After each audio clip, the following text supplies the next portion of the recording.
थकित को शांति का वचन। भाई भगत सिंह के द्वारा। अप्रैल 27। मसीह का लहू जिसने अपने आप को सनातन आत्मा के द्वारा परमेश्वर के सामने निर्दोष चढ़ाया, तुम्हारे विवेक और मरे हुए कामों से क्यों ना शुद्ध करेगा कि जीवित परमेश्वर की सेवा करो। इब्रानियों की पत्री 9 अध्याय का 14 पद। पुराने नियम के मिलाप वाले तंबू में 3 भाग थे, जैसा कि हम इब्रानियों की पत्री 9 अध्याय का 2 से 5 पद में देखते हैं। पहले बाहरी आंगन था, जहां बलिदान के लिए बेदी और पांव धोने के लिए हौदी रखी जाती थी। फिर पवित्र स्थान था, जहां याजक सेवा करते थे। तीसरा परम पवित्र स्थान में परमेश्वर का संदूक था। पर्दे के पीछे परम पवित्र स्थान में और संदूक के ऊपर प्रायश्चित का ढकना था। याजकों को वहां जाने की अनुमति नहीं थी। बाहरी आंगन में सूर्य का प्रकाश चमकता था और परम पवित्र स्थान में दिव्य ज्योति चमकी।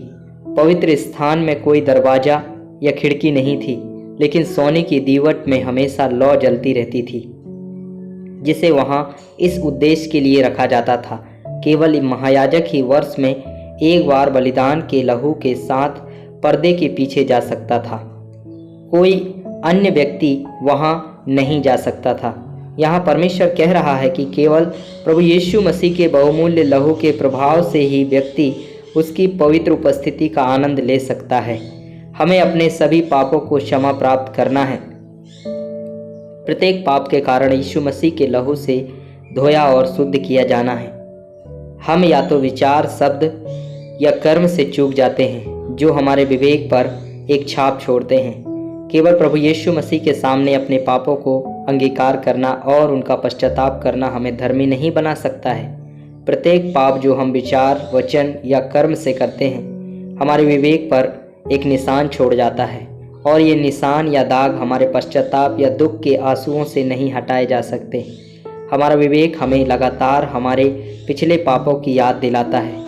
जब हम किसी कठिनाई से गुजरते हैं तो हमारा विवेक हम पर आरोप लगाता है कि परमेश्वर हमें उन पापों की सज़ा दे रहा है जो हमने अतीत में किए थे। कई लोगों की अंतरात्मा में चुभन होने के कारण वे रोते हैं और उपवास करते हैं और दान देते हैं। कुछ लोग यह सोचकर तीर्थ यात्रा पर जाते हैं कि ऐसा करने से उनके विवेक पर लगे दाग दूर हो जाएंगे। उनके दोषी विवेक के कारण वे परेशान हैं और उन्हें शांति नहीं है। बहुत से लोग अपनी मृत्यु के समय अपने पापों के कारण परेशान होते हैं और रोना शुरू कर देते हैं। दूसरों से निवेदन